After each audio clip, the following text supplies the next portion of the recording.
Eto mga kababayan, dito na tayo sa Bureau of Fisheries and Aquatic Resources or BIFAR na tinatawag dito sa Regional Office, Tuguegarao City. Eto yung kanilang office dito sa Region 2, Cagayan Valley mga kababayan. Ayan o. Ayan. Bababa lang tayo dito. Alright. Ayan.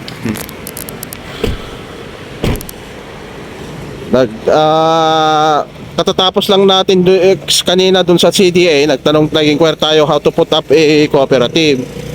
So for online, hindi na natin na i-video kasi nakalimutan natin mga kababayan. So ayan o, BIFAR, Bureau of Fisheries and Aquatic Resources, Region 2. Alright. Ayan mga kababayan, dito tayo sa Bureau of Fisheries. Ayan. Papasok na tayo dito sa loob mga kababayan. Ito, kitang-kita yung picture ng lodong. Endemic species po yung mga yan, klaseng isda mga kababayan. Napakamahal yan, kaya pinagbabawal yan na hulihin. So ito, dito sa loob. Ayan. Paakyat tayo dun sa taas mga kababayan. Ito, may mga photos po dito ng mga isda. Ayan o. Iba't ibang mga klaseng isda yung mga nandito o. Yan o. Ayan o mga kababayan. So mga kababayan, nandito tayo ngayon sa BIFAR, dito sa loob, second floor. Ayan. Mag-i-inquire tayo regarding sa pag-aalaga ng ng igat, freshwater eel, o kung meron mga free na mga fingerlings like tilapia and hito. Ayan. Naghihintay lamang tayo dito. Ayun. Tara. Tinawag tayo. Sige ma'am. Ayan mga kababayan, nandito lang tayo sa loob ng BIFAR.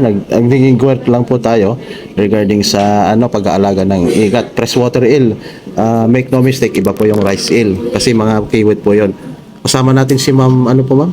Evelyn. Ma'am Evelyn dito sa sa pag-aalaga ng igat. Sila po. So, po pwedeng ma'am Ayan si Ma'am Evelyn. Eto nga ma'am, regarding dito sa pag-aalaga ng kasi nagpunta kami rito.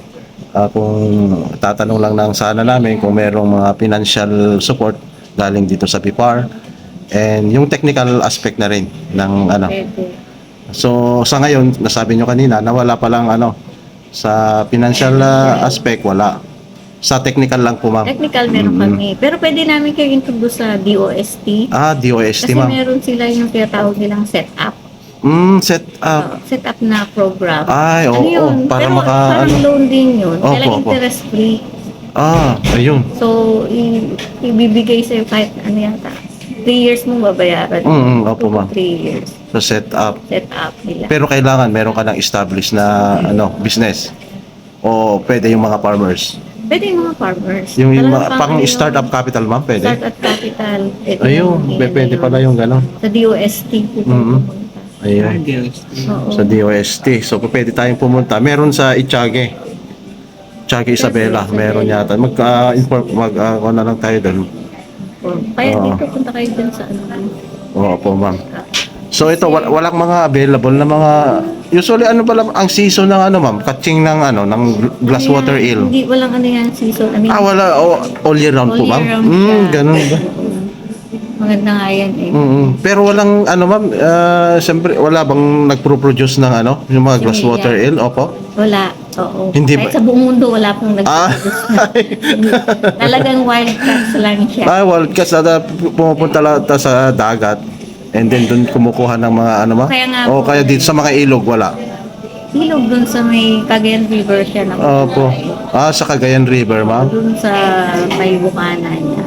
Kaya pinagbawal natin yung yung pag-export ng glass eel. Opo. Kasi extractive yan eh. Kung lahat ng glass eel natin i-export sa ibang bansa, Eh di wala nang natira sa atin. Ay, so merong batas May po batas. tayo na bawal po yung glass eel, ma'am, na ibenta. Oo. Hindi, yung glass eel, bawal Opo. i-export. Ay, export. Oo. Pero pag 15 ibinenta mo rito, centimeter, Okay lang. okay lang. ibenta oh, mo. dito. Basta dito lang. Ibenta, ilagaan. Oo. Pwede lang yun dito. Export mo Oh. yung glass eel. Dapat palakihin mo muna siya ng Mayroong certain size, ma'am? Oo. Ah, mga 15 centimeter. 15 centimeter. Hindi mo pwedeng i-export. saka mo pwedeng ilabas ng bansa. 16 na. Ah, gano'n. Hindi pala may, buti na lang sinabi ni ma'am na meron palang ano, Oo, may batas may yun. batas pala na pwede, hindi pwedeng export itong ano, mga glass eel. Glass eel. Pagkakuroko na, pwede Opo, na. oo. Yung market. Oo, ma'am. So, ganun na lang po siguro, ma'am. Okay na siguro sa amin yun. At ano, at meron kayong binigay na, ito, mga number ng, anong consolidator, ma'am, ano? Ayan, consolidator. Sige, ma'am. Maraming salamat po, ma'am Thank you. Evelyn. Thank you po. Thank you. Sige.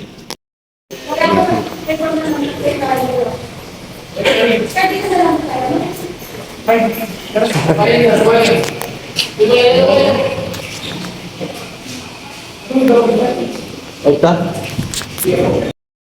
Ha? Dito tayo ulit sa labas, mga kababayan. Dito sa may Fisher Fox Center, Formation Technology Center. Ayun, mga kababayan, tapos na kami. Bali may programa sila na nagbibigay ng free fingerlings. Bali 15,000 fingerlings po yung order ko. May available yata, kaya pwede nilang i-deliver sa amin yung 15,000. Tagpi 15,000 fingerlings namin, mga kababayan, ang kasama ko. Ayan, mga kababayan, pauwi na tayo. So, dalawang regional offices ang pinuntahan natin. Yung CDA regarding sa pag-organize ng ng kooperatiba, mga kababayan. So, online na ang process. Mas madali kasi virtual ang seminar, pre-seminar. And yung application natin sa online na din, mga kababayan. At dito sa may Bureau of Fisheries, nag-inquire kami regarding sa eel, mga kababayan. Yung eel grow out, eel culture. Ngayon wala palang program ang BIFAR ngayon dun sa tawag na ito, financial aspect, technical aspect. Pwede silang tumulong kung paano mag-alaga ng ikat, mga kababayan. So ayun. At uwi na tayo, mga kababayan. Pakita ko lang itong may brochure dito na binigay dyan sa may Bureau of Fishery, mga kababayan, pag-aalaga ng ikat dito.